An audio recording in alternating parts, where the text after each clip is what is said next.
শুকর করতে হবে বরাদ্দের, শুকর করতে হবে মাননীয় প্রধানমন্ত্রী তারেক রহমানের, শুকর করতে হবে আমাদের মাননীয় মন্ত্রীদের।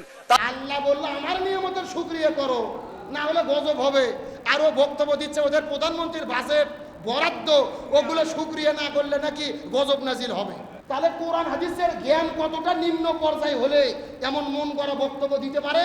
অথচ গতকালকে একটা এমপি সংসদে বক্তব্য দিচ্ছে, উনি বলতেছে লাইন শাকার তুমলা আজিদান্নাকুম।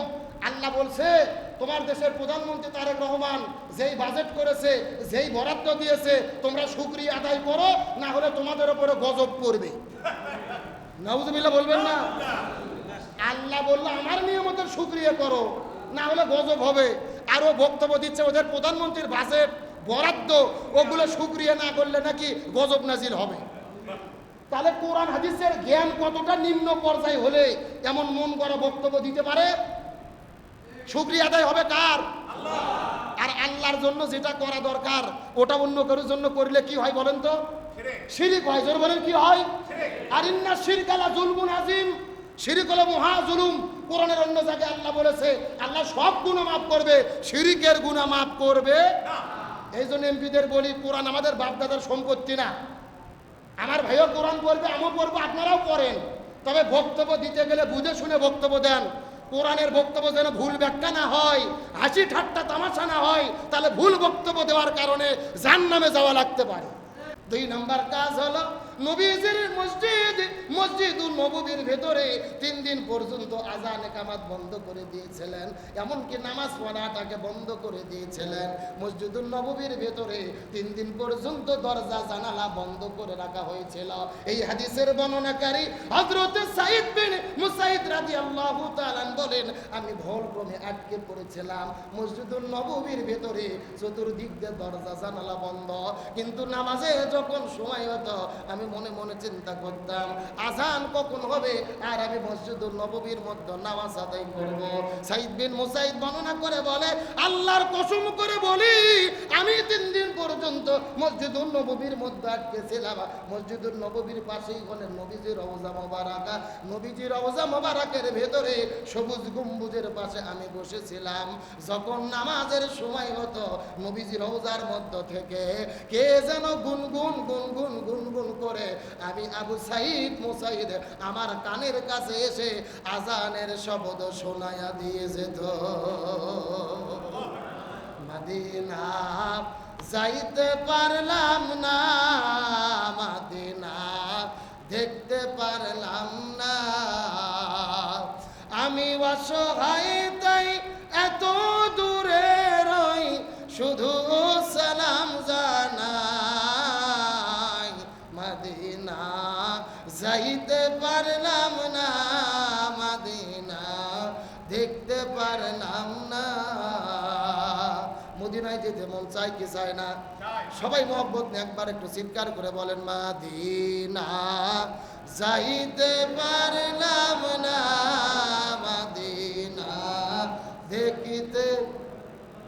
সবাই একটু বলেন না ভাই, ভালো লাগবে একসাথে। মদিনা যাইতে পারলাম না, মদিনা দেখিতে। মদিনা নাম কত সুন্দর,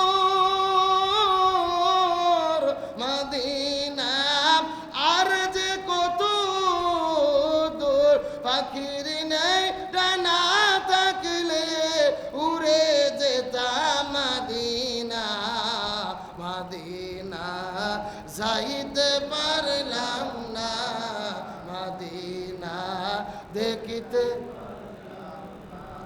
হযরত সাঈদ বিন মুসাইদ রাদিয়াল্লাহু তাআলা বলেন আমার কানের কাছে গুনগুন গুনগুন গুনগুন করে কে যেন আজানের শব্দ শোনাই দিয়ে যেত, আমি নামাজ আদায় করে নিতাম।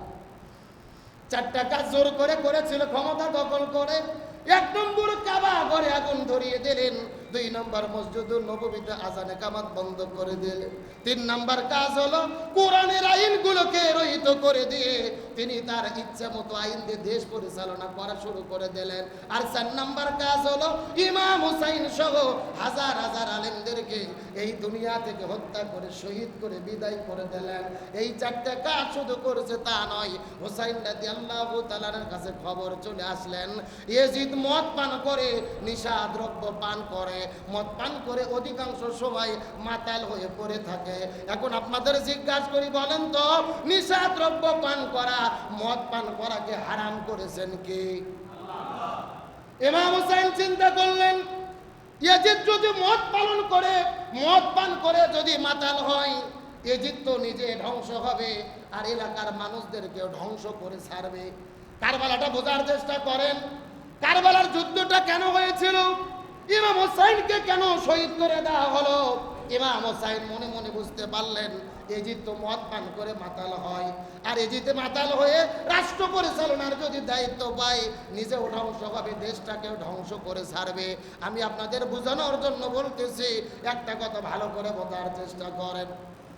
ধরেন আপনারা বগুড়া থেকে ঢাকায় যাবেন, 7 মাথায় যাওয়ার পরে একটা বাসে চড়েছেন, হানিফ শ্যামলী অথবা SRTR বাসের মধ্যে চললেন, আপনাদের উদ্দেশ্য হলো ঢাকার মধ্যে চলে যাবেন।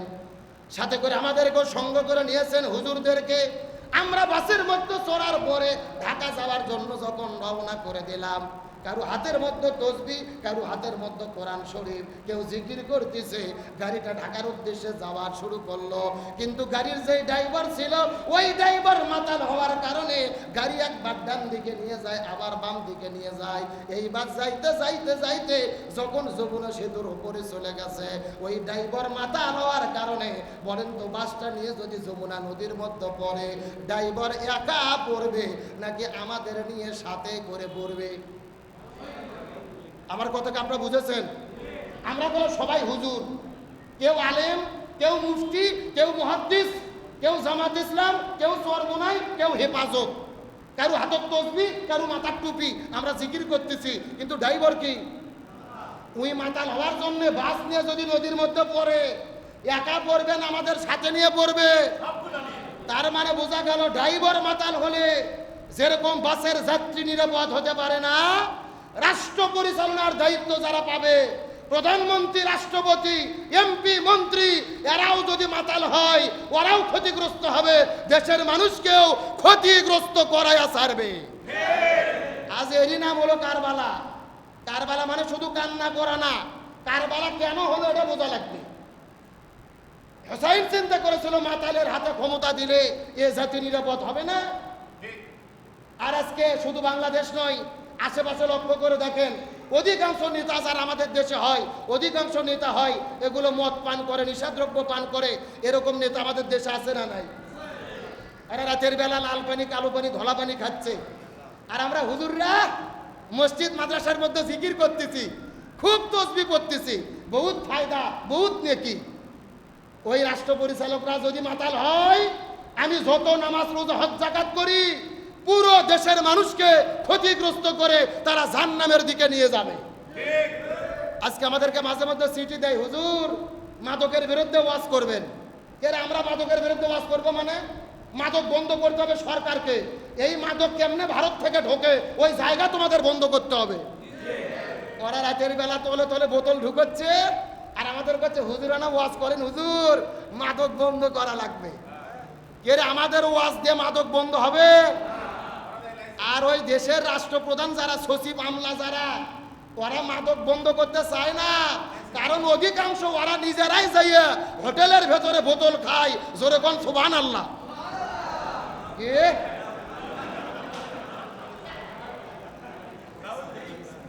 জোরে কোন নাউজুবিল্লাহ। তাহলে দেশের নেতারা যদি বোতল খায় মাদক বন্ধ হবে? এই জন্য আগে নেতা ভালো হতে হবে, রাষ্ট্র পরিচালনার দায়িত্ব বন্ধ ভালো হতে হবে। ওরা যদি মাদকের, বাংলাদেশে দেখবেন ওরা কিন্তু মাদক নির্মূল আইন বাংলাদেশে নাই, মাদক নিয়ন্ত্রণ আইন আছে বাংলাদেশে। আচ্ছা বলেন তো, মাদককে নিয়ন্ত্রণ করতে হবে না নির্মূল করতে হবে?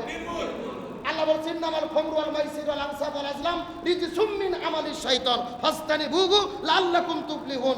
আল্লাহ একেবারে হারাম করছে, আর এরা বলতেছে নিয়ন্ত্রণ করে অল্প করে খাও, মানে পুরো বোতল খাওয়া হারাম, 2 ফোঁটা খাওয়া আরাম নাকি? আচ্ছা, যেটা হারাম অল্প খেলে হারাম হয় কি হয় না? 1 ফোঁটাও হারাম, পুরো বোতলও হারাম। তা আপনি নিয়ন্ত্রণ কেন করবেন? এটাকে তো নির্মূল করে বন্ধ করতে হবে। আর যদি মাদক নির্মূল করতে চান, জালেমদের ক্ষমতায় বসায়া মাদক নির্মূল হবে না, আলেমদেরকে ক্ষমতায় বসাতে হবে।